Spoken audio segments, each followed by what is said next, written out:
ना पुलिस का डर न कानून का खौफ। Video viral. सूरतમાં બુટલેગરે જાહેરમાં રસ્તા વચ્ચે કેક કાપીને જન્મદિવસ ઉજવ્યો।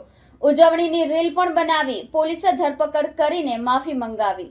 સુરતમાં પોલીસ કમિશનર દ્વારા જાહેરનામું બહાર પડાયું છે, જે અંતર્ગત જાહેરમાં જન્મદિવસ સહિતના કોઈ તાઇફા કરી શકાતા નથી। તેમ છતાં શહેરમાં અનેક વખત લોકો જાહેરમાં જન્મદિવસ મનાવી તાઇફાઓ અથવા વટ પાડવા માટે ઉજવણી કરતા હોય છે। ત્યારે સુરતના મોટા વરાછા વિસ્તારમાં બુટલેગર ધવલ રાઠોડે જાહેરમાં જન્મદિવસ ઉજવ્યો હતો। છરી વડે કેક કાપી ફટાકડા ફોડી જાહેરનામાનો ભંગ કર્યો હતો। પોલીસે વિડીયોના આધારે બુટલેગરની ધરપકડ કરી હતી।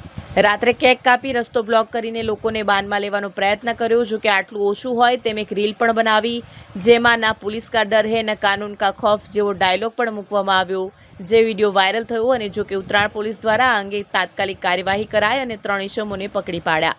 પોલીસે વિડીયોના આધારે બુટલેગર ધવલ રાઠોડની ધરપકડ કરી હતી। બુટલેગર ધવલે માફી માંગી હતી। આ સાથે જ કહ્યું કે કાયદામાં રહેશો તો ફાયદામાં રહેશો। સાથે અન્ય 2 શખ્સોને પણ પકડી પાડવામાં આવ્યા। એટલે કહી શકાય કે કાયદાઓની ઉપર જઈને લોકો તાઇફાઓ કરતા હોય છે, જેને પોલીસ દ્વારા કડક હાથે કાર્યવાહી કરીને આવા તત્વો સામે લાલ આંખ કરવામાં આવી રહી છે।